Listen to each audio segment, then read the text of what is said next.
Welcome back to Learn English Easy. It is fantastic to be back with you. I have to say, looking at the calendar today, it's Tuesday, January 20th, 2026. It finally feels like the new year is, actually settling in. Right. That chaotic energy is gone. Totally gone. The holiday madness is over. The South Florida sun is, well, it's behaving itself for once, not too humid. And we're just like in the flow of things. I know exactly what you mean. The rhythm of the year has finally returned. We're going to start with the absolute spectacle of the college football national championship, and more specifically, a viral moment that made things very awkward for the broadcasters. Yeah, that was something. Yeah. Then we're pivoting over to Washington, D.C. for some major personal news about the second family. And from there, a hard left turn into the NBA. We've got a preview of tonight's Lakers-Nuggets game, which has some really fascinating betting angles to it. Really intense, truly academic look at police accountability in Japan. It's a wild mix, right? From ESPN cameras getting a little too distracted to the deep structural flaws of Japanese bureaucracy. But that's why we're here, to connect the dots and see what's really going on. Exactly. Shall we start with the chaos down in Miami? Let's do it. Okay, so Monday night, the college football playoff national championship. You had the Indiana Hoosiers facing off against the Miami Hurricanes right here at Hard Rock Stadium. And first of all, we have to give props to Indiana. Absolutely. A historic win for them. Yeah. They defeated Miami 27-21. And you have to remember, playing Miami in Miami is, it's basically a road game for the Hoosiers. The atmosphere was completely hostile. But they pulled it off. They were led by their Heisman winner, Fernando Mendoza. He just looks so calm, so cool, so collected. Which is not exactly how you'd describe Miami's quarterback, Carson Beck, at least not toward the end. No. That late interception he threw, that was just a heartbreaker. It sealed the loss completely. It really did. But, and this is what is so fascinating about modern media, if you were looking at social media during the game, specifically on X, Twitter, the #1 trending topic wasn't Mendoza. Nope. It wasn't Carson Beck. It wasn't even the final score. No, it was a specific fan in the stands. Enter Abella Danger. Now, for our listeners who might not be, let's say, terminally online, Abella Danger is a very, very famous adult film star. But, and this is the key context a lot of people missed at first, she wasn't just there as some random celebrity. Right. That's the crucial part. She's currently a law student at the University of Miami. Which is such a fascinating pivot in a career arc. Wow. It really is. She's 30 years old. She's spoken pretty openly about wanting to become a sports agent, and she has been incredibly dedicated to this team. The reporting shows she attended every single home game this season. So she's a legitimate super fan. She's not just there for the cameras. She was wearing this custom black top with the number 11 on it. That's Carson Beck's number, and the big Miami U logo. But the broadcast, oh man, the broadcast. It was noticeable, wasn't it? It was almost comical. The ESPN cameras kept finding her over and over again, and specifically during those tense final moments of the game. Yeah, like Carson Beck misses a crucial pass.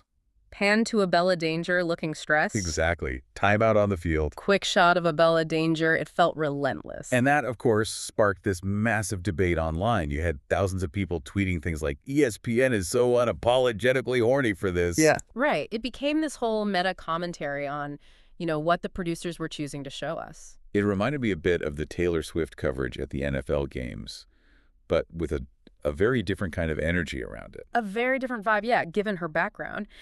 But I think what the expert analysis points out here, and what's so interesting, is this interception of her past life and her current ambition. Mm-hmm. She's actively trying to be taken seriously as a law student, as a future sports agent, but the world, or at least the ESPN production truck, still sees her through that one specific lens of her adult film career. And her reaction to the loss really highlighted that whole dynamic. Yeah. Did you see the video she posted right after the game? The tearful one. Yeah. It was so raw. It was. You've got fireworks going off in the background for Indiana's win. Miami has just lost. And she's just crying, like real tears, saying, I hate this, into her phone. It felt very authentic. A lot of people online were cynical, asking if she was acting or performing, but that just looked like pure sports heartbreak to me. I agree. But then she pivoted. Right. A little while later, she posted a clarification. She said something like, I don't care about the loss. They are still winners. They worked their butts off. Which is exactly what a future sports agent should say. 100%. It's supportive. It protects the talent. It spins the narrative away from failure. It's a hustle I really respect. She's navigating a very, very difficult transition completely in the public eye. Absolutely. So Indiana is celebrating, Miami is mourning, and Abella Danger is trending #1 worldwide. Just another day in the viral economy. Couldn't have said it better. But speaking of families and futures, let's pivot from the chaos of the stadium to the relative quiet of the Naval Observatory. Okay. Because we got some pretty big breaking news regarding the vice president. Yes, a pretty significant announcement from the second family. Vice President J.D. Vance and his wife, Usha Vance, announced on social media that they are expecting their 4th child. A baby boy due in late July. And they already have a full house, don't they? They absolutely do. They have Ewan, who is 8, Vivek, who is 5, and Mirabelle, who is 4. So adding a newborn to that mix. I mean, frankly, I'm exhausted just thinking about the logistics. I can't even imagine. But you flagged this story for us. And not just because it's, cute baby news. This is actually historically significant. It is, yeah. We looked into the archives on this. Usha Vance is making history. She is the first second lady in the entire history of the United States to be pregnant while her husband is in office. Wait, really? The first ever? In almost 250 years? In all that time. Yeah. We've had first ladies give birth in the White House, sure. Frances Cleveland had her daughter, Esther, way back in 1893. Okay. And of course, Jacqueline Kennedy gave birth to Patrick in 1963, though very sadly he passed away just 2 days later. But for Vice President's spouse, this is completely uncharted territory. That is wild. It really frames them as this young family in a way that is pretty rare for that level of politics. Usually by the time you get to the VP slot, your kids are in college or, grown up. Right. Exactly. And the administration is really leaning into this. I mean, it is a perfect fit for their branding. The White House put out a statement congratulating them and then explicitly called this the most pro-family administration in history. It definitely reinforces a narrative that J.D. Vance has been pushing for a long, long time. I remember a quote from him at a March for Life rally a while back. He said, and this is verbatim, "I want more babies in the United States of America." So this isn't just personal news. You can't separate it from the political messaging. It's policy in action, in a way. And it seems like a trend in that circle. It's not just the Vances. No, it's not. The press secretary, Caroline Leavitt, is also expecting. Katie Miller, who is Stephen Miller's wife, she's also expecting. It feels like there's a coordinated baby boom happening within that administration. It's fascinating how the personal becomes political, and vice versa. But I do want to touch on the privacy aspect here, too. Because J.D. Vance gave an interview recently where he talked about how his kids handled the limelight, and it was actually pretty funny and relatable. It was very humanizing. He said his 8-year-old Ewan just hates the cameras. He wants to be left alone. He wants to go play. Which is totally understandable for an 8-year-old. Completely. But the 5-year-old, Vivek, he loves it. Vance's exact words were that he enjoys the attention too much, which is just such a classic, relatable parent thing to say. Yeah. One kid is shy, the other one is performing for the paparazzi. Well, navigating a pregnancy and a newborn with 3 other kids while your husband holds the second highest office in the land, that is a challenge. And a July due date in Washington, D.C. Oof. The humidity will be just unforgiving. Good luck to them, for sure. Okay, let's keep this moving. We have a big game tonight in the NBA. Yes, we do. The Denver Nuggets versus the Los Angeles Lakers. And, if you're just checking the headlines, you might think this is a huge clash of titans. Yeah. But when you look at the injury report, yikes. It is MAS each unit out there. It really is. The headline news, obviously, is Nikola Jokic. He is OUT with that knee injury. A huge loss. It's massive. Now, the sources do say he's trending ahead of schedule for a return, which is great for Denver long term. But for tonight, he is sitting. And it's not just him. The list is long. Jonas Valanciunas is out. Cam Johnson is out. Christian Braun is out. Denver is basically rolling out their B team, plus Jamal Murray. And even Jamal Murray is technically listed as probable with his own knee issue. But here's the fascinating thing about the Nuggets this season, and this is where any gamblers listening should really pay attention. What's that?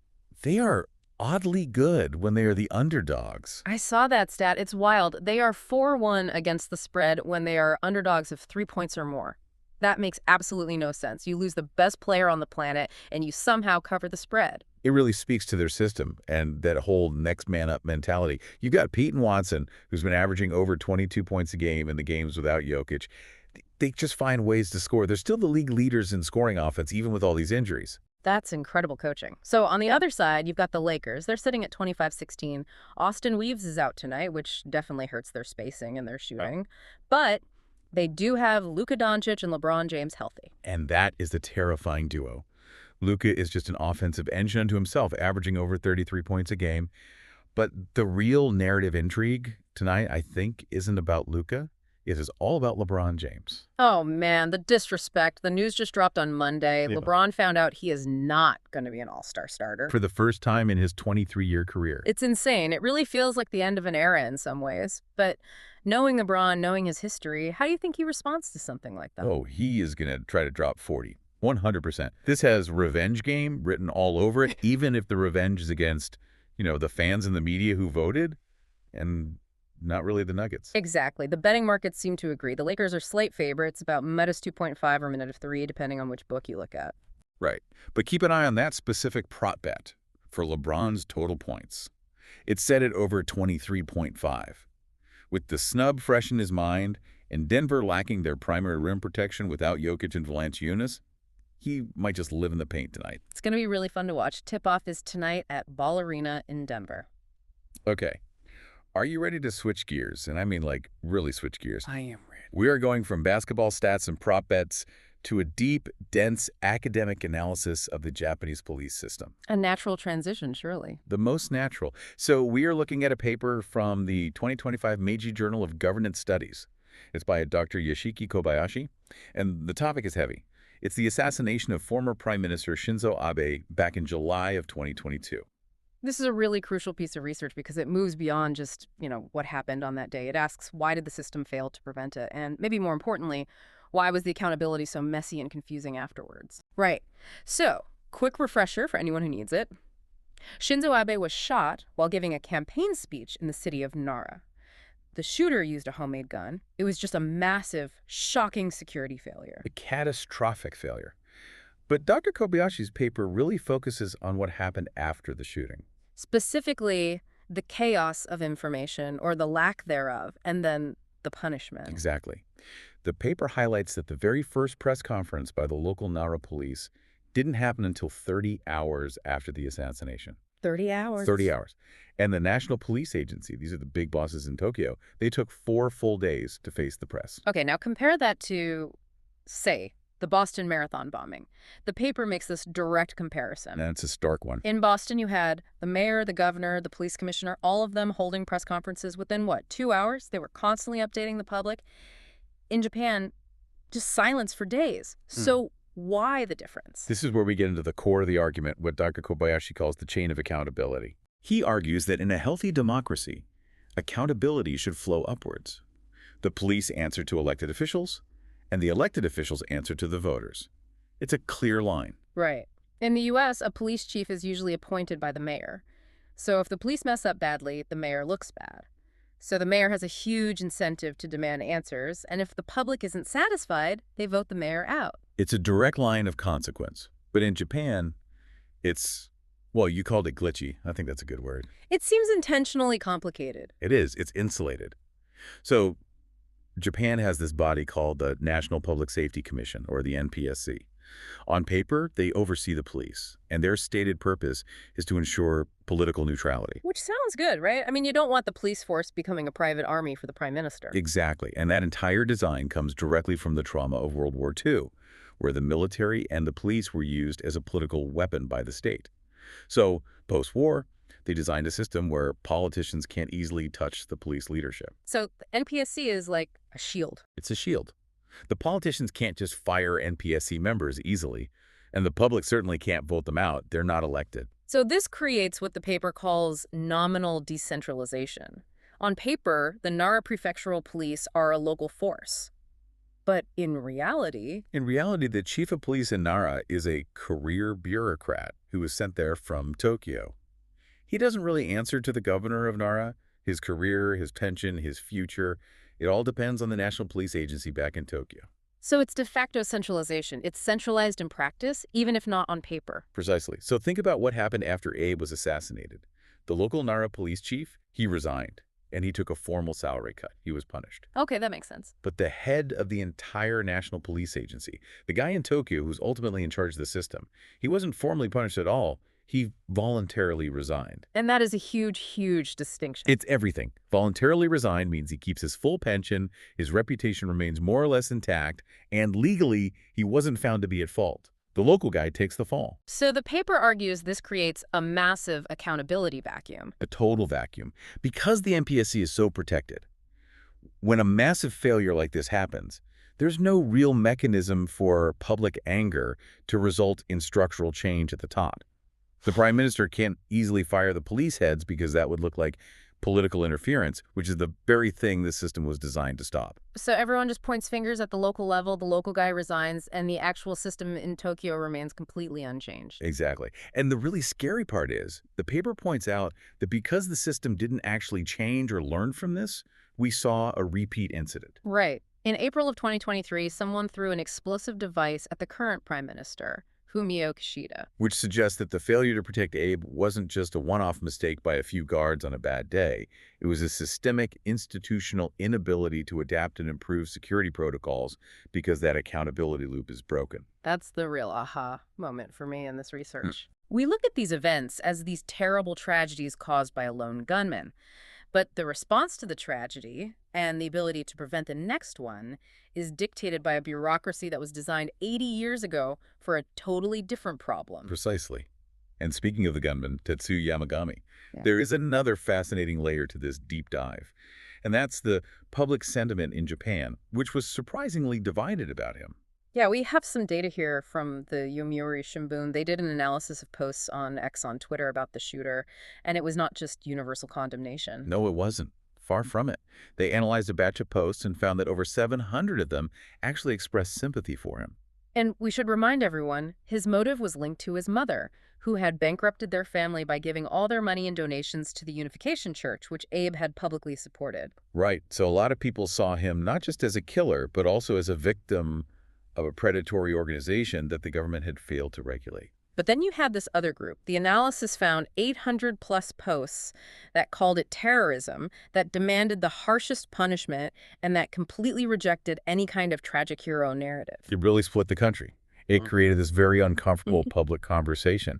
And his sentencing is actually scheduled for this Wednesday, so this whole discussion is very, very timely. It forces you to ask these really tough questions. You know, when a system fails, a citizen like Yamagami's family was clearly failed by a lack of regulation on these religious donations, and then that citizen attacks a symbol of the system.